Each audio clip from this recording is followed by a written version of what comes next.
આ ઉપરાંત બનાસકાંઠાના પાલનપુરમાં અડધા કલાકમાં 1 ઇંચ જેટલો વરસાદ આજે વરસ્યો અને આ ધોધમાર વરસાદ થતાં શહેરના રસ્તાઓ જળમગ્ન થઈ ચૂક્યા છે। કીર્તિસ્તંભ વિસ્તારમાં દુકાનોમાં ઘૂસી ચૂક્યા છે પાણી।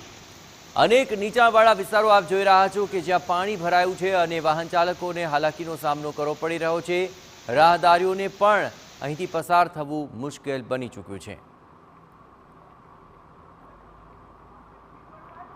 બનાસકાંઠામાં ઓરેન્જ એલર્ટને પગલે સવારથી જ વરસાદી માહોલ જામ્યો છે।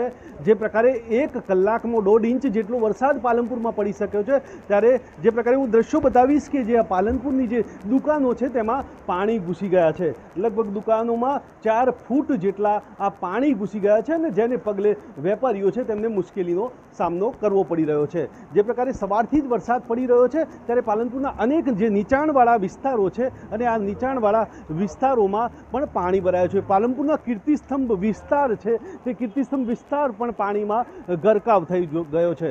સવારથી જ શહેરનું જનજીવન પ્રભાવિત થયું છે અને અનેક જે વિસ્તારો છે તે પાણીમાં ગરકાવ થયા છે। એટલે કે ક્યાંક ને ક્યાંક છે એ વરસાદને લીધે મુશ્કેલીઓ વધી રહી છે અને જેને લઈને લોકો પણ મુશ્કેલીઓનો સામનો કરી રહ્યા છે। જે પ્રકારે આજે ભારે વરસાદની આગાહી છે અને ભારે વરસાદની આગાહીને પગલે હજુ પણ વરસાદ વરસી રહ્યો છે, ત્યારે જો હજુ પણ ભારે વરસાદ પડે તો પાલનપુર શહેર અનેક મુશ્કેલીઓનો સામનો કરશે। અતુલ ત્રિવેદી, TV9 બનાસકાંઠા।